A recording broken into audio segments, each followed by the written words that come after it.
உங்கள் தந்திவன் தொலைக்காட்சியில் தெனாலிராமன் தினமும் மாலை 6 மணிக்கு காணத் தவறாதீர்கள்.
வங்கக்கடலில் உருவாகி இருக்கிறது புதிய காற்றழுத்த தாழ்வு பகுதி.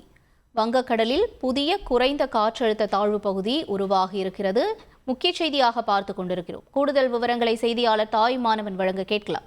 தாய்மானவன் வணக்கம். தொடர்ந்து இந்த குறைந்த காற்றழுத்த தாழ்வு பகுதி தொடர்பாக வானிலை மையம் சொல்வது என்ன? தமிழகம் மற்றும் புதுவையில கடந்த வாரம் பெஞ்சல் புயல் எதிரொலியின் காரணமாக கடுமையான மழை என்பது பெய்திருந்த ஒரு சூழல்ல டிசம்பர் மாத துவக்கத்தில் இருந்தே அடுத்தடுத்து 2 குறைந்த காற்றழுத்த தாழ்வு பகுதி உருவாக வாய்ப்பிருப்பதாக அதற்கான சாத்தியக்கூறு இருப்பதாகவும் வானிலை ஆய்வு மையம் தகவல்களை வெளியிட்டிருந்தது. அந்த வகையில தான் தற்போது வங்கக்கடல்ல ஒரு குறைந்த காற்றழுத்த தாழ்வு பகுதி என்பது உருவாகி இருப்பதாக தகவல் என்பது வெளியிடப்பட்டிருக்கிறது. இது அடுத்த 24 மணி நேரத்துல ஆழ்ந்த காற்றழுத்த தாழ்வு பகுதியாக வலுவடைய வாய்ப்பிருப்பதாக இந்திய வானிலை ஆய்வு மையம் தகவலை வெளியிட்டிருக்கிறது. வருகின்ற 11, 12, 13 ஆகிய 3 நாட்கள்ல தமிழகத்திற்கு மஞ்சள் நிற எச்சரிக்கையை இந்திய வானிலை ஆய்வு மையம் தகவலை வெளியிட்டிருக்கிறது. குறிப்பா தமிழகத்தில் பரவலாக இந்த 3 நாட்களும் மழைக்கான வாய்ப்பு இருப்பதாக வானிலை ஆய்வு மையம் தகவலை வெளியிட்டிருக்கிறது. விவரங்களுக்கு நன்றி தாயுமானவன்.